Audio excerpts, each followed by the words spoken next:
अगला टॉपिक है defining rights. Rights को कैसे डिफाइन किया जाए, कौन से राइट्स मिलेंगे, किसको मिलेंगे। तो राइट्स, अगर इंडिविजुअल राइट्स की अगर आप बात कर रहे हैं सिटीजन्स के लिए और अगर उसकी डेफिनेशन देना चाह रहे हैं तो बहुत सारे क्वेश्चंस हैं, बहुत सारे ऑप्रेस्ड ग्रुप्स हैं, क्या उनको कोई स्पेशल राइट मिलेगा? माइनॉरिटीज को क्या कोई स्पेशल राइट्स मिलेगा? और माइनॉरिटी है कौन इस देश में? एक तो आज की अगर बात करो तो एक तो वो लोग हैं जिनको अलग अलग कर दो तो दुनिया का 6वां 7वां सबसे बड़ा देश बन जाएगा, लेकिन वो हिंदुस्तान में माइनॉरिटी है। और कुछ ऐसे हैं जिनकी संख्या कुछ हजार में है। तो अब बात यह है कि माइनॉरिटी माना किसको जाए? उनको माइनॉरिटी माना जाए जो अपना हक लेकर के एक दूसरा देश बना चुके हैं, उनको भी माइनॉरिटी माना जाए कि नहीं माना जाए? तो ये भी एक क्वेश्चन है कि माइनॉरिटी आखिर है कौन। As the above debate on the floor of the Constituent Assembly unfolded, there was no clear answer. लेकिन जब ये बातें Constituent Assembly में ये क्वेश्चन उठा तो क्लियर आंसर नहीं था किसके पास कि डिप्रेस्ड क्लास कौन है, माइनॉरिटी कौन है, किसको किस कैटेगरी में रखा जाए और किसको कौन सा राइट दिया जाए। The answers were evolve through the clash of opinions and the drama of individual encounters.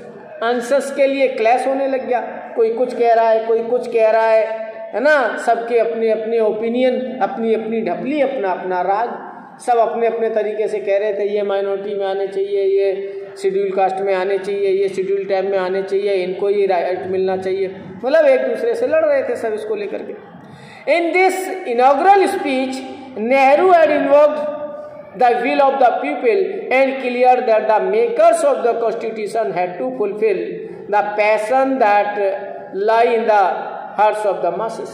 तो नेहरू ने अपनी इनॉग्रल स्पीच में यानी कि ऑब्जेक्टिव रेजोल्यूशन में पहले ही बताया था कि किसके लिए हमें क्या करना है, विल ऑफ पीपल क्या है, कैसे हमें काम करना है, कैसे हम कॉन्स्टिट्यूशन के साथ लोगों की विल को फुलफिल करेंगे, कैसे मासेस के हर्ट में क्या है यानी कि मोस्ट ऑफ द पीपल्स के मन में क्या है, वो कौन से राइट्स चाह रहे हैं और उनको हम कैसे वो राइट्स देंगे।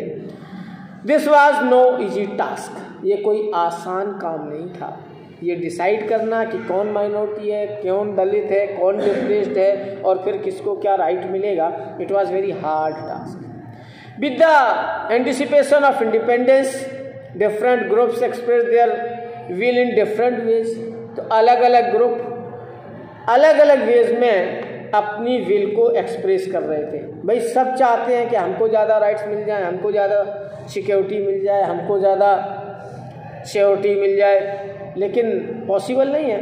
अलग अलग लोगों की अलग अलग मांग थी। And made different demands, these would have to be debated and conflicting ideas would have to be reconciled. तो बहुत सारे कॉन्फ्लिक्टिंग आइडियाज भी थे। एक कह रहा है माइनॉरिटी को रिजर्वेशन दो, तो दूसरा कह रहा है देश दे चुके हैं, अब बात की तो समझ लेना बहुत बुरा हो जाएगा। एक कह रहा है रिजर्व सीट दो, दूसरा कह रहा है काई की रिजर्व सीट, कोई रिजर्व सीट नहीं। एक कह रहा है रिजर्वेशन मिलेगा तो लोग आगे बढ़ेंगे, दूसरा कह रहा है रिजर्वेशन मिलेगा तो जातिवाद खत्म नहीं होगा। ऐसे कॉन्फ्लिक्टिंग आइडियाज बहुत थे एक दूसरे के लिए, इन सबको रिकनसाइल करना था before a consensus could be fault. किसी एक निर्णय पर पहुंचने से पहले ऐसे बहुत सारे इश्यूज थे जिनको। अब सेपरेट इलेक्टोरेट्स की जब बात आई तो सबसे पहले 27 अगस्त 1947 को बी पोकर बहादुर जो मद्रास प्रेसिडेंसी से आते थे उस समय पर, उन्होंने कहा कि माइनॉरिटीज को रिजर्वेशन मिलना चाहिए। उन्होंने कहा कि उनको हम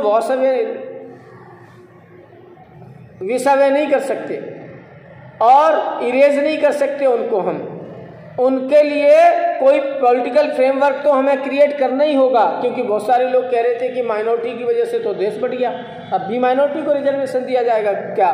तो उन्होंने कहा कि देखो ऐसा है कि जो लोग रह गए उनको तो देनी पड़ेगा। कैसे डिफरेंसेस को मिनिमाइज किया जाए, वो रिजर्वेशन से ही किया जा सकता है। This was possible only if minorities were well represented within the political system, their voices heard.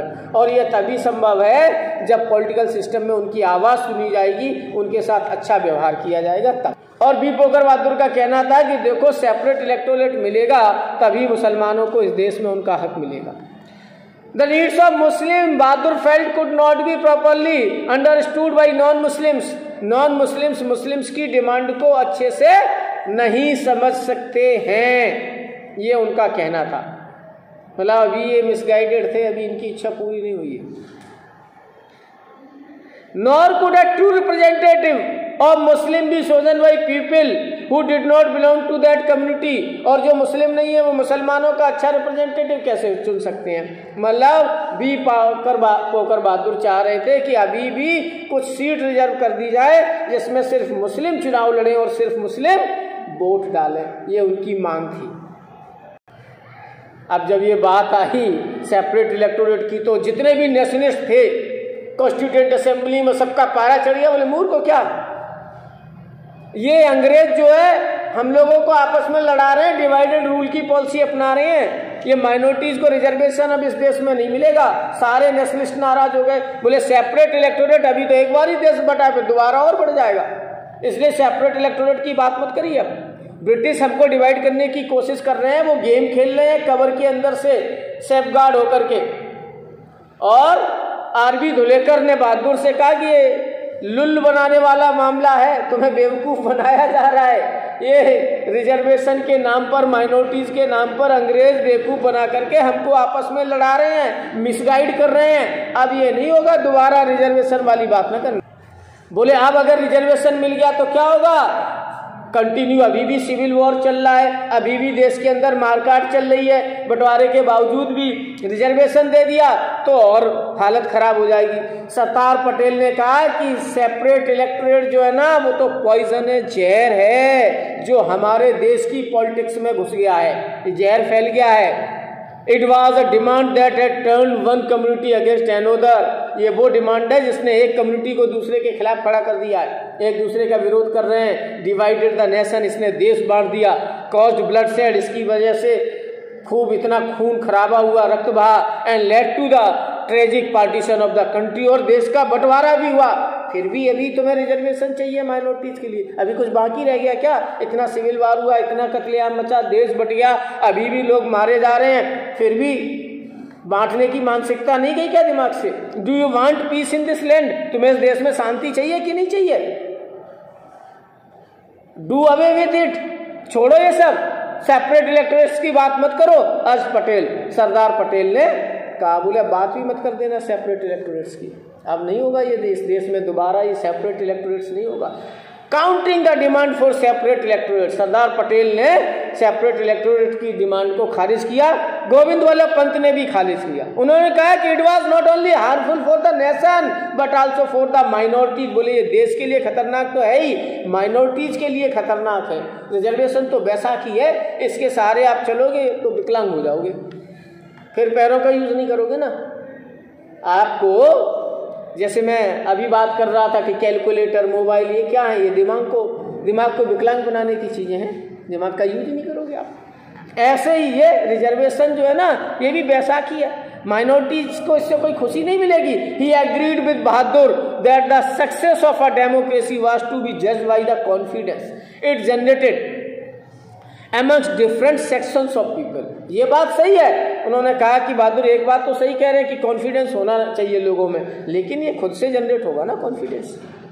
He agreed to that every citizen in a free state should be treated in a manner that satisfied not only this material wants but also his spiritual sense of self respect। बोले सबकी material wants तो पूरी होनी चाहिए एक अच्छे देश में, लेकिन सबकी स्पिरिचुअल डिमांड, सेल्फ रेस्पेक्ट की जो डिमांड है वो भी पूरी होनी चाहिए। रेस्पेक्ट ज़्यादा जरूरी है। पैसा आपके पास खूब हो, इज्जत दो पैसे की नहीं हो तो क्या करें ऐसे पैसे का? आप खूब पैसे वाले हो, लोग आपसे बात करने को भी तैयार ना हो, बहुत कंजूस है, मूर्ख है ना, इससे कोई बात नहीं करो, तो ऐसे पैसे का क्या फ़ायदा? उससे ज़्यादा ज़रूरी क्या है पैसे से भी ज़्यादा ज़रूरी है सम्मान, रेस्पेक्ट, डिग्निटी, वो ज़्यादा जरूरी है। And that the majority community had an obligation to try and understand the problems of minorities, इसलिए मेजॉरिटी को माइनॉरिटी की प्रॉब्लम समझना चाहिए and empathise with their aspirations, और सिंपैथी दिखानी चाहिए उनके साथ। It was a societal demand, he argued that would permanently isolate the minorities, लेकिन रिजर्वेशन की डिमांड तो सोसाइटी जैसी डिमांड है, ये तो आत्महत्या करने जैसा है, जो माइनॉरिटीज को परमानेंटली क्या कर देगा, बैकवर्ड बना देगा, बिल्कुल पीछे धकेल देगा उनको। Make them vulnerable and deprive them of any effective से विद इन द गवर्नमेंट, वो वर्नेबल हो जाएंगे, कमजोर हो जाएंगे, सरकार से मांग नहीं कर पाएंगे। बिल्कुल सही बात है। अगर आप रिजर्वेशन ले रहे हैं या सरकारी स्कीम का फायदा ले रहे हैं तो आप दावे से नहीं कह सकते कि मैं देश का कुछ नहीं ले रहा, मैं तो अपना कमाओ खा रहा हूँ। सरकार तुम्हें गल्ला दे रही है, सरकार तुम्हें सुविधाएं दे रही है। जब सरकारी सब कुछ करेगी तो तुम क्या धरती पर वजन बढ़ाने के लिए पैदा हुए हो? तुम्हारा यूज क्या है धरती पर बताओ? जब सब कुछ सरकार ही करेगी, इसलिए भगवान ने हाथ पैर सबको दिए, कमाओ और खाओ, है ना। तो बोले ये माइनॉरिटीज के लिए को विकलांग बनाने की मानसिकता, इससे माइनॉरिटीज को फायदा नहीं होगा, इससे माइनॉरिटीज का नुकसान होगा।